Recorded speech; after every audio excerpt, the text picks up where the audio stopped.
Hello, everyone. It's Lionel Sandner from Pembroke Publishers, your host for this afternoon or evening. Welcome. It's great to have you join us for our first webinar of the school year. I hope you all had a relaxing summer and are getting ready to head back into the trenches or the classrooms. We'll get started in just a moment or two. If you would like to say hello and let us know where you're from in the chat, that would be great. You'll notice the chat is on your right and probably down near the bottom right-hand corner says type your message here.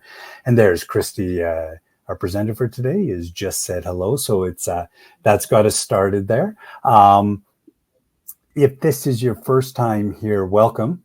It's great to have you here. If you've been with us before, it's hard to believe, but I think this is our fourth year of doing webinars. So we started just kind of at the early start of the pandemic, and now here we are 4 years in, talking to another Pembroke author on her book that's just come out. So we're looking forward to that. For those of you that just joined us, welcome. My name is Lionel Sandner. We'll be starting in about 30 seconds. And we just like to make sure that everyone's in and ready to go. If you'd like to say hello in the chat, it's always great to know who's here and give us a sense from across the country where folks are coming in from. So with that, we will just do one final check here and then we'll get going. So, okay. There. I think we're good there. Kristi, you're okay if I can get started here? Yeah. Perfect. Great.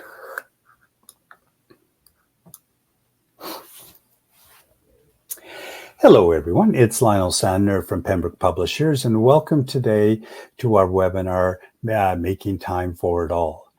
Before we get started, I would just like to acknowledge that together, we are representing communities from across Canada, and I invite you to reflect on the territory from which you are joining us today as I acknowledge the traditional land where Pembroke Publishers offices are located in Toronto, Ontario. Pembroke Publishers office is situated upon the traditional territories and ancestral lands of the Mississaugas of the Anishinaabe, the Haudenosaunee Confederacy, and the Wendat. We recognize the significant contributions of Indigenous peoples and seek a new relationship with First Nations, Métis, and Inuit peoples. Their enduring presence continues to enrich the vibrancy of all our communities.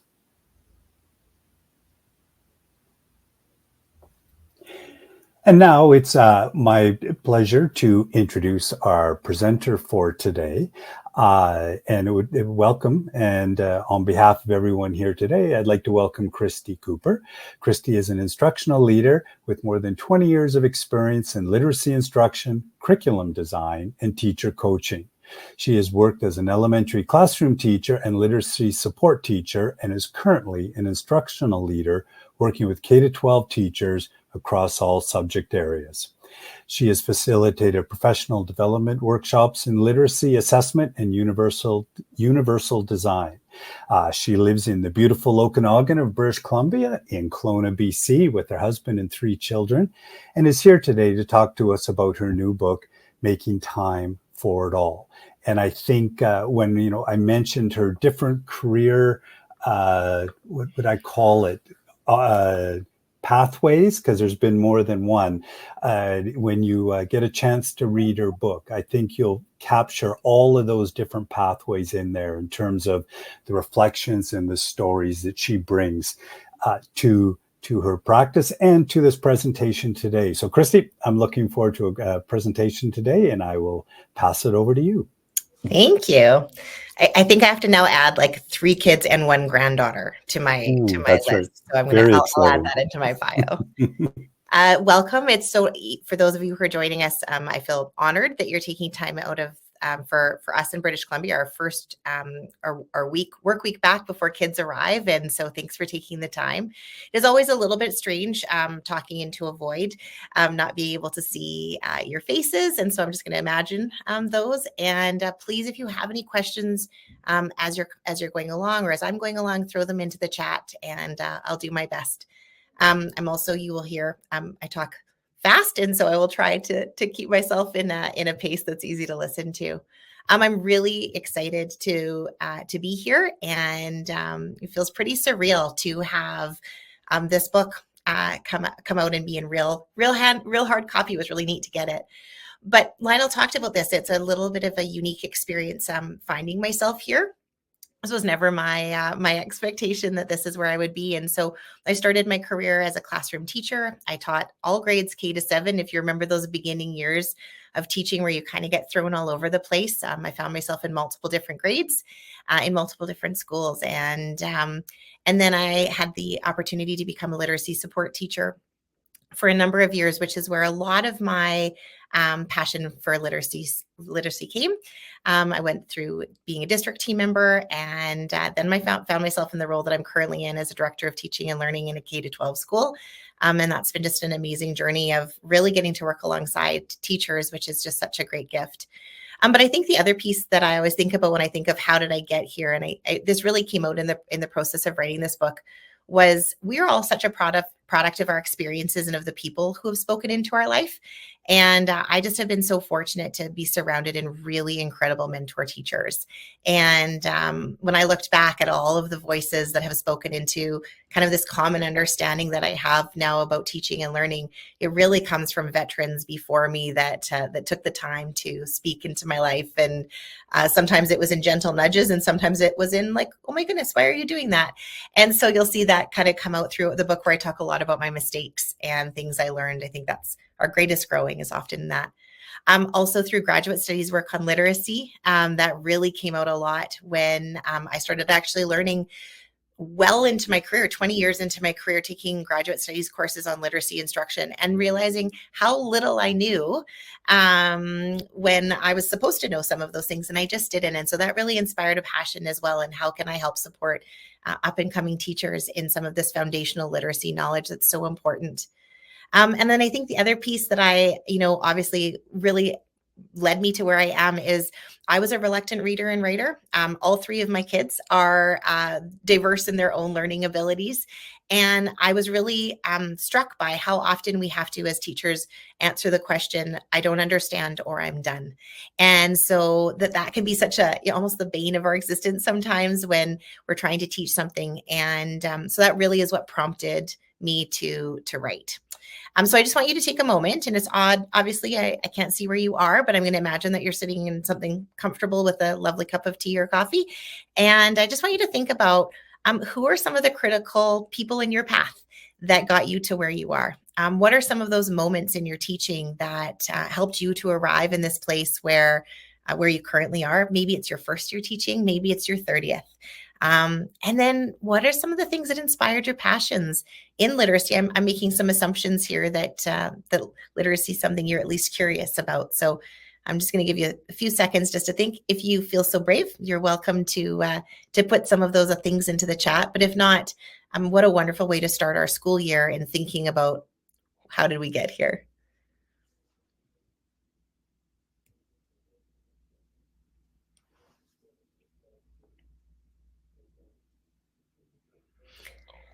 You might want to make a note for yourself to even reflect on that later on this evening or tomorrow. Maybe ask your colleagues. It is amazing to me when we think about the different people who have impacted our life. So again, Lionel talked about the fact that I've been in this career in education for a long time, but also I'm the product of two teachers myself. And when we think about the changing landscape in education, things have changed so much in such a rapid pace. So in British Columbia in 2017, we underwent an entire curriculum change. And then when we think about specifically about teaching literacy, we think about things like our literacy to-do list. And I mean, it would be really lovely if the only thing we had to teach was literacy and this list was just, in isolation. But really, we think about the fact that in our literacy instruction, we have phonemic awareness and phonological awareness and comprehension and oral language. And then we have things like writing things that are meaningful and reading conferences and guided reading or we have things like read alouds, and we have explicit instruction that needs to happen. And then we have assessment of and for and as learning. And that's an enormous list. And then if that was not enough, then we throw things in wonderful educational buzzwords like differentiated and culturally responsive and social emotional learning and voice and choice and student-centered. And again, if that wasn't enough, we also then have to teach real students with real parents and real perspectives. And those all come into our classroom.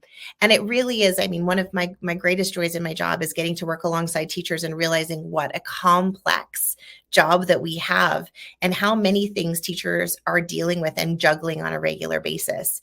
And so as I've started to think about that during my career, it's how do we possibly do all of those things in a way that keeps us passionate and energized to do our jobs on a daily basis. So it really can feel very squeezed for time. And really what ended up happening for me is that we started looking at, when I got moved into a literacy instruction or literally literacy coach position, we had so many students in our school that were not yet or minimally meeting. That was the old language that we used for reading and writing. And it was, how do we possibly impact all of those students and meet all of their needs? One of the pieces of the research that came out that I really enjoyed is a balance between, Richard Allington talked about every child every day. And every child every day should read something they've chosen themselves. They should read accurately. They should read something that they understand, comprehension. They should write about something that is personally meaningful. They should discuss talking about their reading and writing with a peer. And then they should be listening to a fluent adult read aloud. And again, seeing that as a young educator, thinking on how on earth am I going to find time to do all of that? And then when we also look at things like the simple view of reading, and then we look at a diagram such as the active view of reading, I really enjoyed the active view of reading because it speaks to the learner itself and their place in the reading in reading skills. So it talks about their engagement and their motivation and their ability, just even with executive functioning, because we can have wonderfully explicit instruction, but we still also have students in front of us. And so how do we engage meaningfully so that they are doing what they need to be doing? And so that those two pieces really started to impact how I was starting to put things together in our classrooms, and then also what it was going to look like in a K-7 school. So in my research and in my resource, what I started to look at is, what is the foundation that I need to build that starts and sets all things? And so I'll talk about this in a minute, but that really became, we can have a lot of wonderful ideas, but it's really important in the beginning of what we're doing to have really solid classroom culture and to have a literacy rich classroom where kiddos see reading and writing everywhere. And then also an understanding of who are the students. So assessment, not in necessarily the traditional state or sense, but really who are they? And then where are they? And where do I need them to go? And so looking at those three things as this foundation that we can start creating, especially, my staff is going back next week. And so we're talking about, how are you creating a culture in your classroom, spending time on that? How are you setting up your classroom so that it's literacy rich? How are you getting to know your students and who they are and where they are? And then we know through the new research around science of reading, we know the importance of explicit skill instruction, teaching, and practice. So we know how important it is that we have students who are actively receiving explicit instruction on skill development. And so what does that look like from a teaching standpoint and from a practice standpoint? And then for me, it was also looking at, how on earth am I going to get them to practice all of those skills all at once? And so through my book, I talk about working on 5 different stations. There's lots of iterations that work, but these were really explicit and intentional. So working with words, which is working on decoding strategies. It's looking at phonemic awareness. It's looking at rhyme. It's looking at a variety of different pieces of just the building blocks of words. Then we look at working with text, which comes down to reading comprehension and having students be able to actually understand what they're reading, which is really the point. And then one of the pieces that was so important to me is that I want students to love to read. And a tagline that I've used throughout my career is love to, learn to, choose to. And really those can start in any sort of starting or ending point, but I want our students to be able to love something so that they're motivated to learn it and then choose it as a lifelong learner. Nothing brings me more joy than seeing our students in our grades 10, 11, and 12 actively choosing to write or read just for enjoyment. So we talk about love to read and love to write as being really personally meaningful and student driven. And then really the point in so much of this is the time with teacher, because there would be so many times in my career when I would end my day and I would think, oh my goodness, I did not reach that student that was an emerging learner, or man, I wasn't able to really reach that extending learner either. And so when I think about time with teacher, really having a robust literacy station that runs itself ends up so that I have time as a teacher to meet the needs of students in my classroom. And as teachers, I think we all have such a desire to meet the needs of all of our learners, that having that time to work with them exactly where they are makes us feel like we're doing something and moving kiddos forward in their learning. So when we think about those foundational pieces, we think about classroom culture. I always talk about knowing your ingredients, and this really came from, I love to cook, and my mom is an exceptional soup maker. In fact, when I was a kid, my mom made something that she lovingly called refrigerator soup. And really, refrigerator soup was being able to take all of the ingredients in our fridge and make something of it. And I think that that's exactly what we do as teachers. We have no idea the ingredients that are about to arrive in our classroom. But we really, to be able to have them work together, and I think teachers are amazing at this, into this wonderful harmonious group of kiddos, we need to know who they are. And so to be able to know who they are, we need to be able to know their family history and their culture. We need to know what language is being spoken at home. We need to know their passions and their interests. So that setting up of that classroom culture is so important. Getting to know, I was talking about just getting to know your ingredients. I like the analogy too, because it also throws in, sometimes we don't get the ingredients that necessarily we know so well. Sometimes you get something in there that you're like, I need to integrate this. It's like the show Chopped, right? Where they're able to put amazing things together, crazy ingredients together. And I think that is the joy and the gift of teaching. Also, the importance of starting with growth mindset. So how do I set a culture in my classroom where kiddos know that they are continuously learning and that learning is so important, so that we want them to start with a sense of, I might not know it yet. I have a flair for the dramatic, and I would always kill can't in the beginning of my school year. And so we would have a funeral for can't. You weren't allowed to say can't unless it followed immediately with the word yet. And so how do we set that culture in our classroom where we're starting with a growth mindset? We're all here learning, and we're going to make mistakes. We're going to celebrate those. One of our kindergarten teachers here uses clappers in her kindergarten classroom. When kiddos make mistakes, they get to celebrate with their little clapper. So how do we do things like that? And how do we start with joy? How do we instill this passion in kiddos, especially when we're competing with things like social media and cell phones? How do we get them to see reading and writing as a sense of creativity and joy, that it's something that's so powerful? I love Abby Hanlon's book, Ralph Tells a Story, and I use that story all the time, with stories are everywhere. So how do we create a classroom where students are seeing, through rich literacy, through great children's book, through access to text, this wonderful amount of, really the importance of great story, through oral language, through written language themselves, through reading. And then how do we set a culture where everybody reads and writes? And I really see that as something that's important. I didn't see myself as a writer. I think it is a hilarious thing that I have now published a book, because my grade 3 teacher made it very, very clear that academics was probably not my strong suit. I was a complete reverser in all letters. I was in I think CTBS testing, I was in the 6th percentile, because I didn't see myself as a reader or as a writer. I was reluctant. If we show students that all students are able to read and write, right? They're just coming at it from different starting points, then we're creating this opportunity for them just to be celebrating in their growth. It doesn't have to be all of the same. Now, also, then it comes to assessment. And this can be I feel like it's kind of a bad word sometimes in education, but really knowing where they are, knowing where they're going. And so throughout the book, I talk about some ways of creating a class at a glance. So you're able to see with a quick little look, where are my kiddos and what are they doing and what do they need? And then using that data to drive our instruction. So once we know where they are and we know what they need, we can start to begin to build some of our activities and our lessons so that it's specific and tailored to them. So just because I love mentor text and I couldn't help myself, and because it is the start of the school year, some of the things that I love to do when we're talking about getting to know our students is, I love, if you can see behind me, it's a book shelf of children's books. And I will bring children's books into grade 10 classrooms, and there is never a student who is not excited to be read to. But here's some wonderful getting to know your ingredients activities. So the name jar, talking about the importance of our name.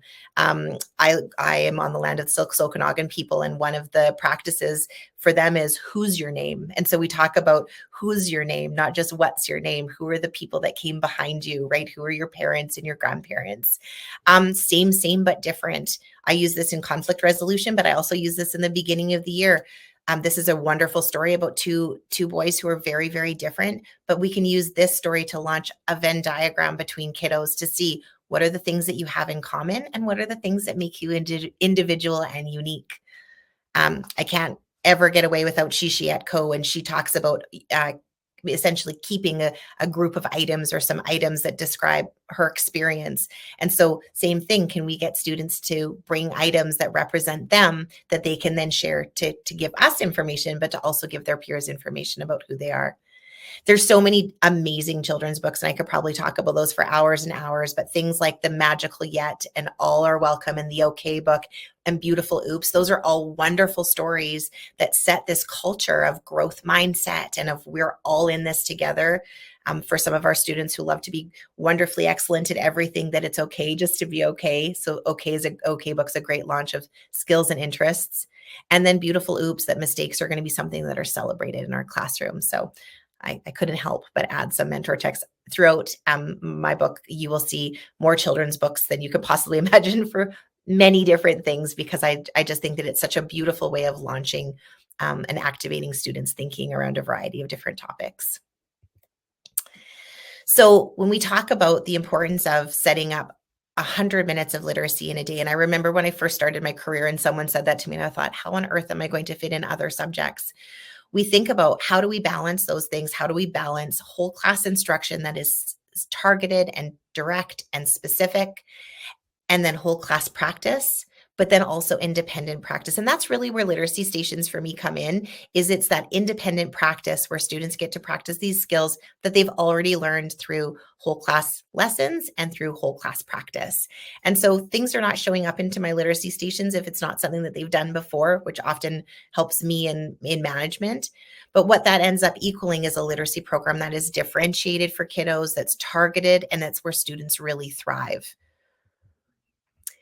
And so when I think about my activities, and I was just talking to a new teacher about this week, is that so often, especially right now, this was not true when I started in 1999 in my career, but now there's so much access to incredible activities online, wonderful things. So often we would find a great activity, we would do the great activity with our class, and then we would wonder what we were actually teaching in that great activity. In British Columbia, we've gone to standards-based grading K through 9. And so often the question is like, well, how am I possibly assessing that standard or that target? And so one of the guiding principles for me that I try to share is, what's your point? And so if we actually know the point of the lesson, the skill that we're trying to teach or we want them to learn or practice, then we can go forward and to find the activity to match. So it's not that those activities on Pinterest or Canva or Instagram, or I don't have TikTok, but if they have activities on there, then it's not that those aren't wonderful. It's just that you start researching with your point in mind instead of looking for the activity and trying to shove in the point. Also, how are we going to know that they know it? What's the product or the learning, so that we can actually see what they're going to learn and how they're going to show us?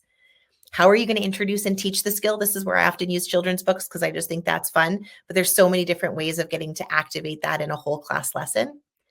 And then how will students practice it? So often I'm a sucker for common words. So that's where you'll see these are all P words, but how are we going to get students to practice that skill inside of a literacy station so that it's something that is explicit and intentional practice? It's not just busy work, but it's also manageable for me as a teacher, because that's also really, really important.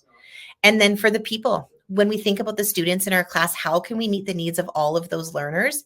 And what do we need to do to proactively support those learners in our room? So often in my early years of teaching, it was the whack-a-mole, right? It was trying to meet the needs of all learners after the fact. And now it's trying to think of, how do I do that beforehand? So I use a term that we'll talk about later, low floor, high ceiling, that we can hopefully really create activities that are already doing that ahead of time, so we're not having to respond in the moment. And then how are you just going to check in the learning along the way? So when I think about these things, these literacy stations I talked about earlier, I'm going to go through a really Coles Notes version, because one of the things that's really important to me when we're talking about professional development for teachers is that it's something that is useful. So you're going to get a really quick Coles Notes version of what each of these stations can look like. And actually, I'm going to share some of my mistakes to hopefully save you some time. And you can learn from the mistakes that I made. So when we talk about working with words, this was something that I really didn't know earlier in my career. We didn't talk a lot about phonemic and phonological awareness in the early 90s and early 2000s to the same explicit instruction or targeted instruction. So when we think about working with words, we're thinking about how are we getting students to practice explicit instruction skills that they've learned in a whole class. So we want them to engage in that independent practice of building their letter understanding, alphabet knowledge, their word recognition, vocabulary, phonemic awareness. And we're always tying these things to our mini lessons or our whole class instruction. So I love a good morning message. And one of the things where AI has been really supportive is AI can be really helpful in helping you write some morning messages. So it can be, hey, I'm teaching digraphs and I'm teaching these 2 digraphs. Can you help me put those into a 6-sentence morning message for grade 1 that includes these high frequency words? And it's been really great because sometimes I can take a starting place like that and then do my own edits to it. That can be really helpful. It can be also where I'm teaching mini lessons on things like different phonological awareness skills, or I'm teaching kiddos about what to do when they have a word that they don't understand or they don't know, vocabulary. So we're using literacy stations to practice just right skills for activities that have already been introduced. Now, when I started working with words in my first year doing literacy stations in a K-7 school, I worked with every single teacher. I had wonderfully fabulous ideas. Like I would have the students do things like rainbow write, and I would have them write their words out with all of the different colors. And what I learned really quickly is, although that is a very active activity, it ended up being more about them choosing the pencil crayons than it did actually about them practicing the words. Or my other favorite one that I loved, which was such a wonderful idea and has actually sometimes still a place in primary classrooms, but was that I gave them Play-Doh and said, we're going to now build the words with the Play-Doh. Again, fabulous, can be really great for some hands-on learning, and it can have some really solid places with great instruction. My kids ended up throwing Play-Doh at each other, building snowmans. Very little actual practice of word work happened. I also gave them stamps to stamp out the letters. And the number of times my students came home with many, many letters stamped on their bodies and very few stamped on the actual paper. So I learned that sometimes I needed to make sure that the activity itself didn't take more time to complete than the actual learning that it needed, or that actually too much variety and choice for kids when I gave them 5 different options of ways to practice their words wasn't always super helpful. I also often was getting them just to practice without actually really explicitly teaching this skill. So, or explicitly teaching different pieces of phonemic awareness. So that was working with words. Working with words, we will do all the way up into grade 7. Where in grade 7, we're looking at prefixes and suffixes, or we're looking at grammar activities through working with words. There's lots of different ways that I can do this, all the way from K all the way up through in the intermediate years. Working with text was our answer or our response in our school to what do we do with comprehension in kiddos. And so how often do we have students who were able to maybe come in and were able to decode, but when it came to the actual depth of understanding or comprehension, there was still needed practice. And so in working with text, we're looking at really open-ended activities that are tied to the learning we're doing in the classroom, but that can be built on them building strategies and skills for reading comprehension and metacognition. One of the things that I love in working with text is it's so often integrated into everything that I'm doing. So if we're looking at nonfiction text and we're looking at main ideas and details, we're looking at that in working with text. They're looking at a text that's just right to them, and they're looking for the main ideas and details. That means that the text itself can be the thing that's the differentiator. So it means that a little person in your classroom who might be an emerging learner is looking at a different text than somebody who might be an extending learner. And what that means is they're still practicing the same skill. They're just practicing it with a text that is specific to them. Because what we so often know is that when we gave a text that maybe was a middle ground text or was a proficient grade level text, it could have been a barrier for some of our emerging readers. And it could actually be something that wasn't extending the learning of some of our more extending learners. And so in working with text, we often are using instructional texts that are just right to the learner themselves. My mistakes, and I always giggle, it's not that these are not wonderful places or there's not a place for them, but we used interactive notebooks one year in our literacy stations and working with text, and 3/4 of the time was spent cutting and gluing the interactive notebook, and 1/4 of the time was spent actually doing the learning that actually helps move their skill level ahead in comprehension. I've learned now to really rely on things that are very, very low maintenance for me.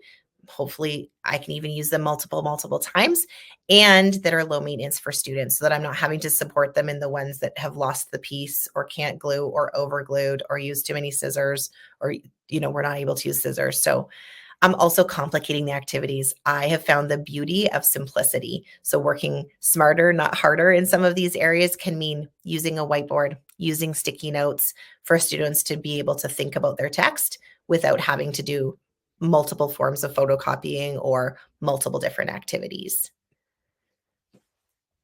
Love to read. Love to read was really the answer or response to the silent reading that I was doing in my classroom, sometimes for 30 to 40 minutes in my intermediate classrooms. After school every day or after lunch every day. And it does not mean that there's not a place for some of the benefits that come from quiet reading time, especially from a social emotional standpoint. But love to read is really just an opportunity for kiddos to read things that they're interested in. Lots of my teachers in the earlier years will have them do one text that is a just right text, one that they can decode, and then they will have them read another one that they can read in other ways. But in love to read, they really are getting to love to read. In my book, I talk a lot about also what they read in love to read wasn't as important to me as them doing the reading itself. So sometimes that meant they were reading a pamphlet, or they were reading a poem, or they were reading a list, or they were reading a comic or a magazine, or they were reading a novel. It didn't matter. It was just that I wanted them engaged. But one of the places that I realized that I was making a mistake is that I was actually not giving students time to talk about what they were reading. And so one of the best things that we could do was we could actually get them to talk after they read about what they were reading. So could they share with a partner? Oh my goodness, you will not believe the information I just learned about praying mantises, or you will love this book. It's hilarious. What that allowed them to do is it actually held a little bit of accountability, because if they had to talk about it, then they had to actually make sure they were doing it. But also it built that oral language, and it built that, going back to Richard Ellington, talking to their peers about reading and writing. So that was really helpful. You can see in the chat, one of the questions is, what does it mean when it says reading in other ways? And I believe it's the 6 Shifts, one of their books, they talk about the balance between at Science of Reading and having kiddos read text that might be beyond their level or beyond their decodability. And so reading in other ways would mean they might not be able to fully decode all of the text, but they're high interest. The text is high interest for them, so that they're engaged in it, even though they might not be able to fully decode all of the different pieces. So it might not be a decodable text. It might be a high interest text on motorcycles, but their interest in the motorcycles might drive their desire to learn how to decode some of those words.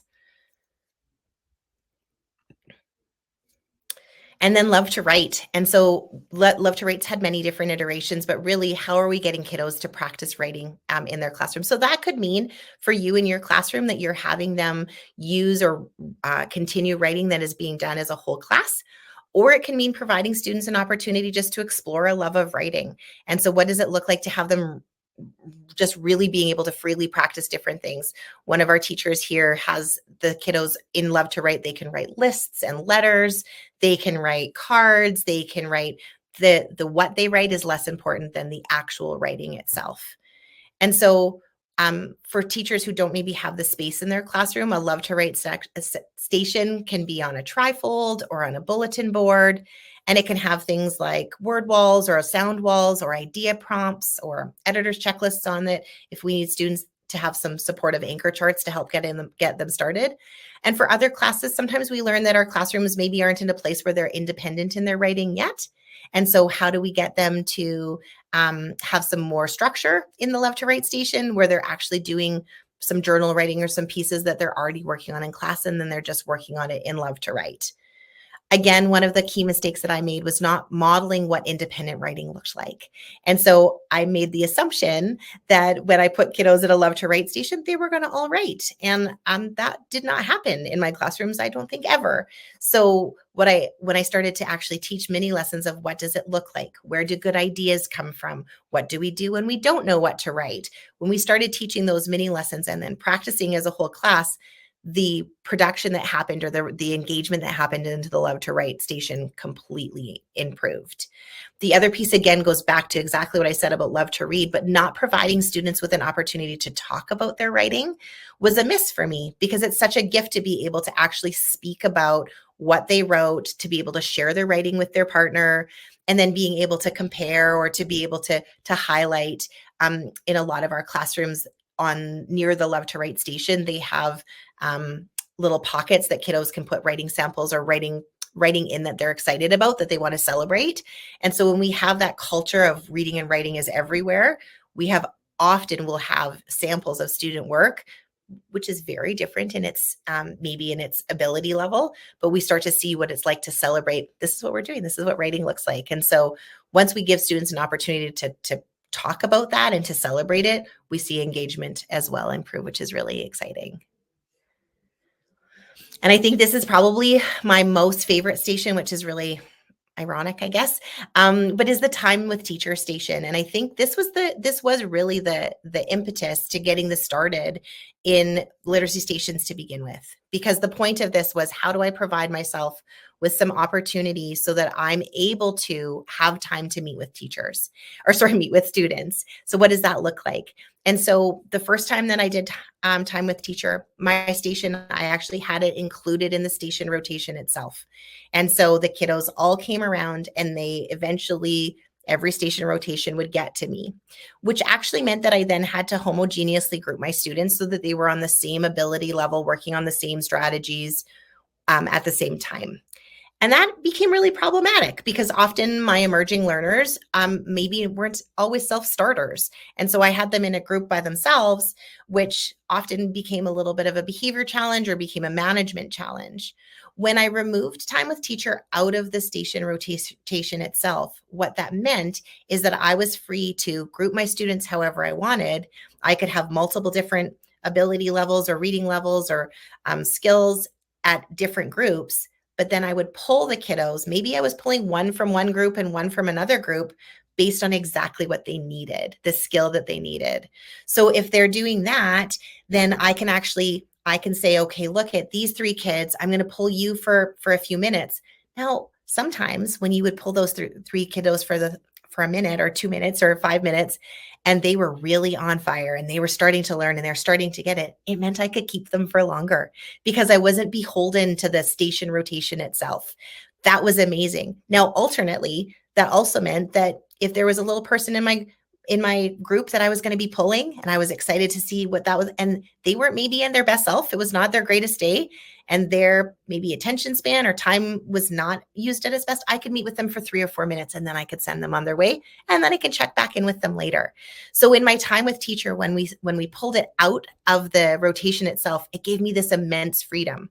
Now, also on a side note, this is where you can use extra adults. And so my teachers in my school know in my role that if I walk into the classroom and they're in the middle of they're in the middle of their stations, they can say, hey, Kristi, can you take a reading group or can you take a little group? Because they've got that, I can now be a second Time with Teacher group. And let me tell you, it's sometimes my favorite parts of my week when all of a sudden I get to read or write with small groups of kids.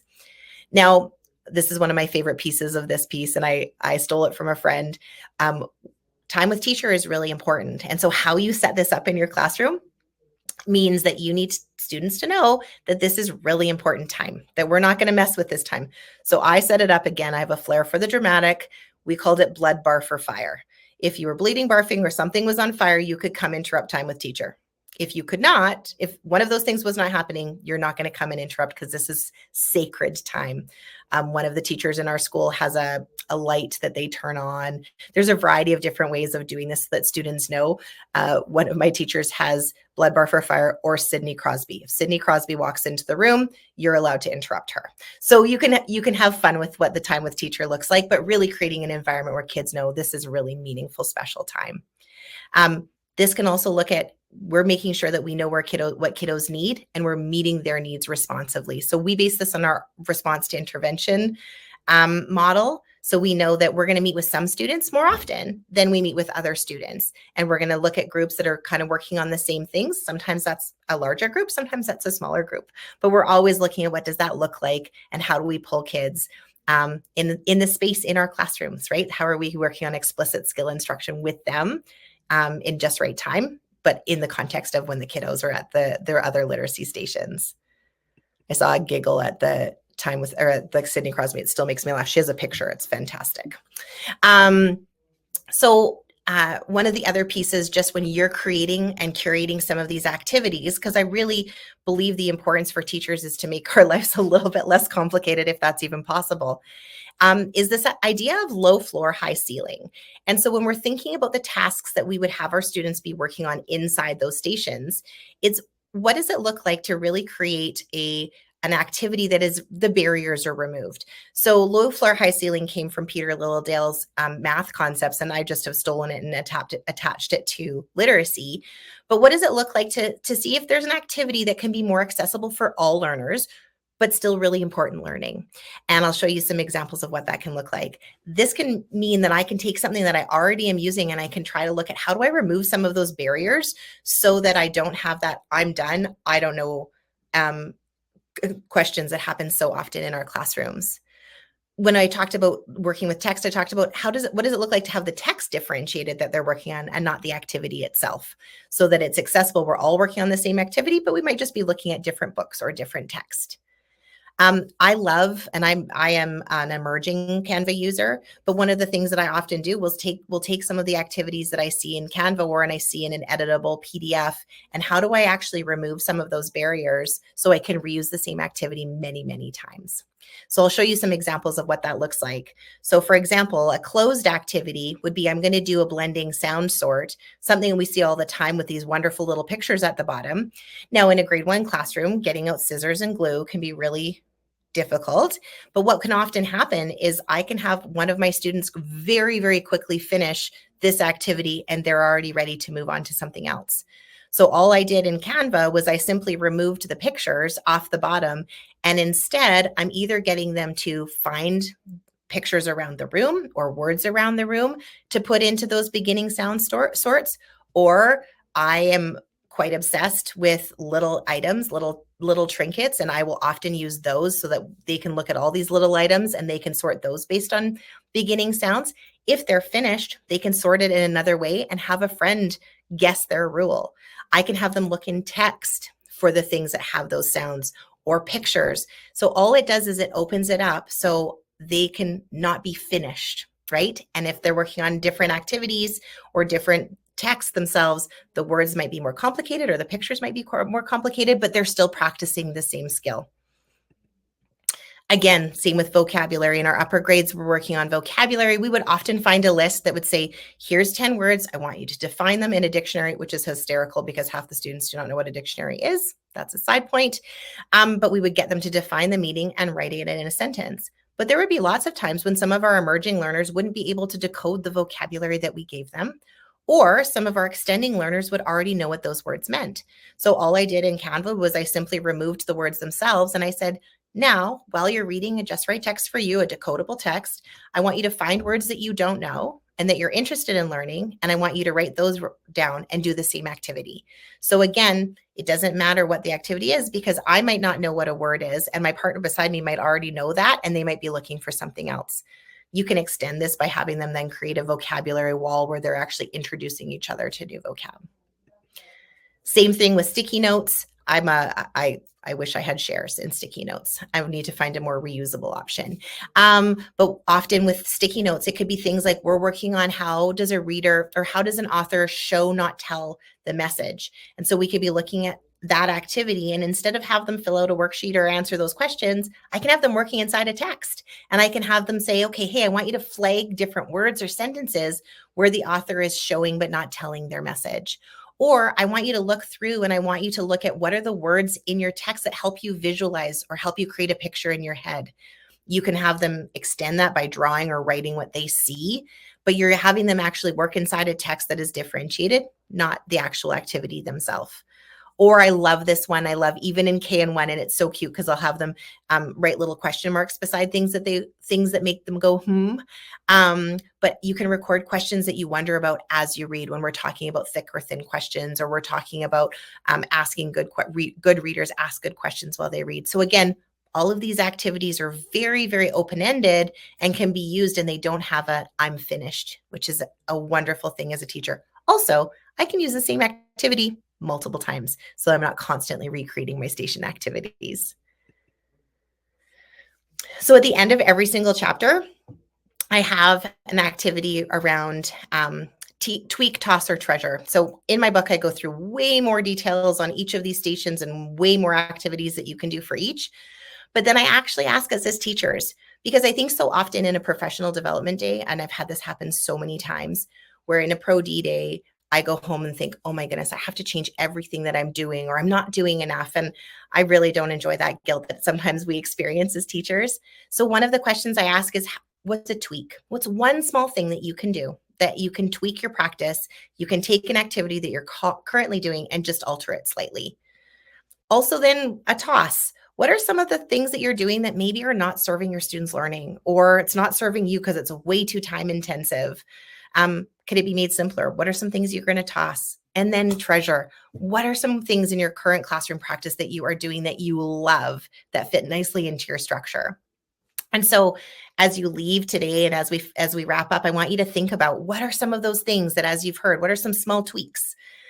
What are some things that you're like, oh, that is taking way more time than I want it to? That's ending up with far too many stamps on somebody's forearms. Or what are some things, hey, man, I am doing this and I really love that I'm doing this in my practice. So I want you to leave yourself with those questions.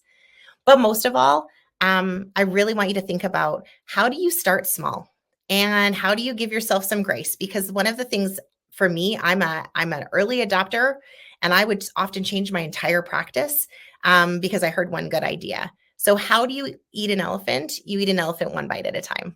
So what are some small things that you can do this year as you look into your school year that are going to have really big impact on student learning, and maybe even on your sanity as you try to organize these things, but that you don't necessarily have to do it all at once? So how can you start small?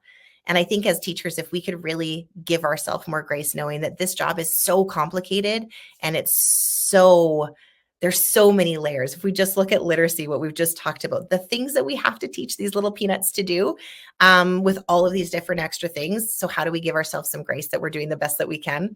And then how do we just start just small? What's one or two things that we can do? So I'm going to leave you with that idea. These are some ways that you can connect with me. I love helping and talking to educators. It's one of my favorite things. It's the reason I do what I do. And it really is the reason that I wrote this book. It took some convincing because it is a little bit of a vulnerable thing, but it was something I really hoped would help educators as we try to figure out this crazy thing called teaching literacy to little people. That's great. Thank you very much, Kristi. I really enjoyed that. I'm just going to close this off, if that's okay, and just take a couple minutes here. There is a question buried in the chat. There's been an update to this program, and now they nest comments. So we'll come to that in a second. But I just was, as you were talking, and actually before we started, I kept wondering, what is it? You know, we said making time for it all. And so I thought, okay, what is it? What is it? And I was very curious to kind of sort of tease that out in your presentation. And I thought I had it when we got to refrigerator soup, and that it was the job, right? Yeah. Which really is that. But then right at the end there, is the it actually giving yourself the grace to let go and toss things out, because that just seems very anti-teacher, for lack of a better word. I don't mean that in a negative way, but it's Totally. like, no, I want to keep it. I might need it somewhere else, might Yeah. need it for something, that kind of thing. Is that what it is, or is it something else completely? I think that's the funny thing about that word is it is really open-ended. When we think about our job as teachers, it is so complex and so complicated.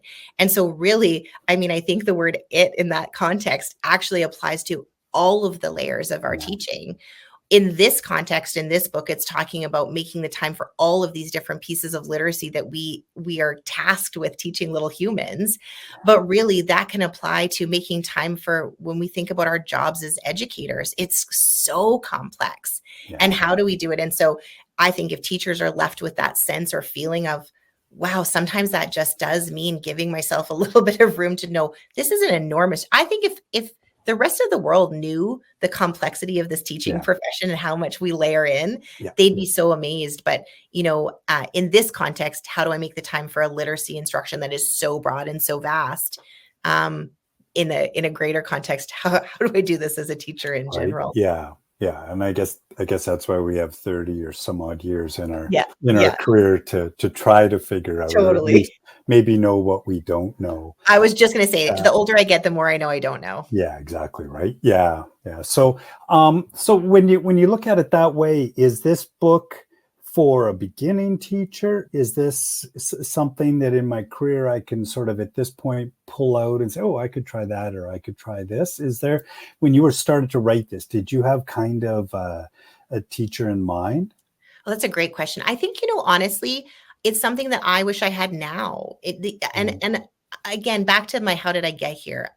You and I have talked about this. Like, I have so many exceptional educators that have spoken into why I think the way I do in literacy. And some of that was just incredibly fortunate, like it being incredibly fortunate just to have people who decided to mentor me and say things like, have you considered?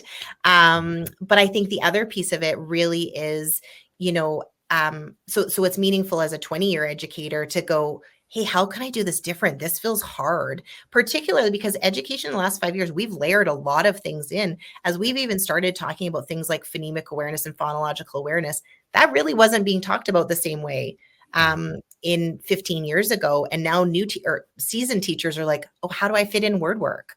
Or, oh my goodness, how do I fit in meeting the needs of a really differentiated classroom where it might have been less differentiated a few years ago? Yeah. Yeah. It's So almost like new teachers, absolutely. I would hope it's meaningful for a seasoned veteran. Yeah, yeah, no, and there's a question that was buried in the here, and I just want to pull it out because it kind of starts to align with this. And Catherine was asking, and this goes back to one of the stations, and where she's saying here that some teachers are saying that unless they can decode a text, the students aren't reading. So has the notion of reading a book in many different ways gone with the science of reading? Is her question there? I think that's a great question. And I think, one of the pieces, and I can only speak to my experience in teaching reading to kids. And so where I would say that I think the science of reading has to meet the art of teaching. Mm-hmm. And it also has to then also apply to the ingredients in your classroom. And so I always fall back on, there are some times where you have a really reluctant reader. And there's one I talk about him in the book. He was deeply meaningful into why I teach the way I teach, because he was in grade 6 and he was an emerging reader, but he was too cool to want to read a decodable text that was at his level, like something he could decode. But when I found out he loved motorcycles and went and got a motorcycle magazine for him, he was so motivated to be able to talk to his dad about motorcycles that he actually him and I started working on some of the strategies and skills to be able to decode that text. I wouldn't have gotten that. I couldn't get him to buy into a text that he was able to decode at the level he was at in grade 6. So I really do believe in both. And there's no question that it's so important for students to be able to decode text so that they can understand it, like the point of our reading. But sometimes the starting with the love to and giving them that motivation and that engagement can be the driver to them wanting to learn it. And so I really, really do believe that that using some of those pieces can sometimes be a motivating factor for kids. Well, I think it goes back to your philosophy then in your book of the love to, learn to, choose to.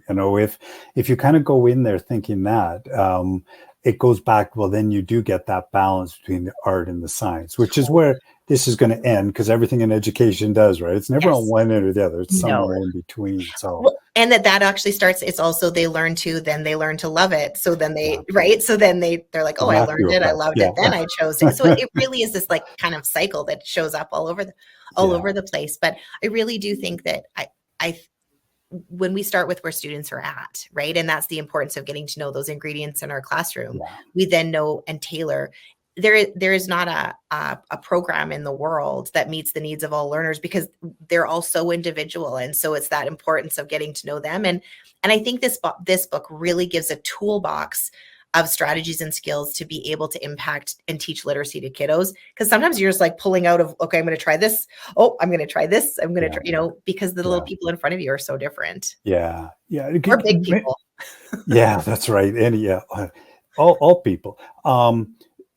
Just want to pick up on something you said there around motivation. And I read in the New York Times, I think it was last week, that there was some research that came out that over the last 10 years, that there's been a drop in parents reading to their children and an interest in doing that. And I think it went, and don't quote me quite on these numbers, but it's like 63 to 41% is the drop. What's the impact on that as they come into your class in kindergarten and you're setting all this up and trying to get them to love reading, and they might not, it just seems like that's different than what it might have been.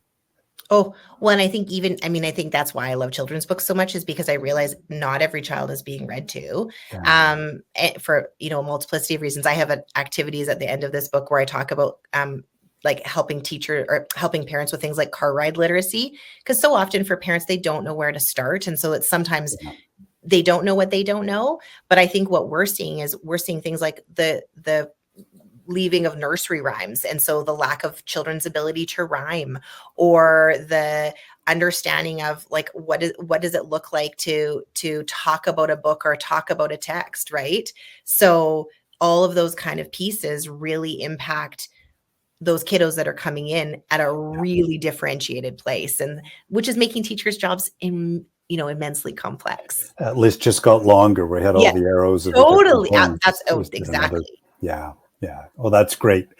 Well, we're coming close to the hour here, so I'd like to sort of close with you sort of having the last word. But just before we do that, couple sort of housekeeping things, folks.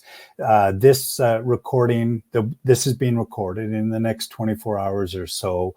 You'll get an email with a link to this if you'd like to share that with your staff. Also, we have and I'm just getting it set up here, is an offer that should be coming up on your screen. And if you go on the link there to pembrokepublishers.com and you see Kristi's book, and when you get to the checkout, if you put in MTA 25, there's $5 off for that as well. So that's just kind of a little thank you for joining us on a summer afternoon or evening when we're coming here. But Kristi, on behalf of everyone here tonight, thank you so much for the session. It was great. I mean, we could have gone for another half an hour talking about stations and flow and your mistakes and, what did we learn from that? But it was great. So on behalf of everyone, I'll thank you, and I'll just pass it back over to you to close off the session today.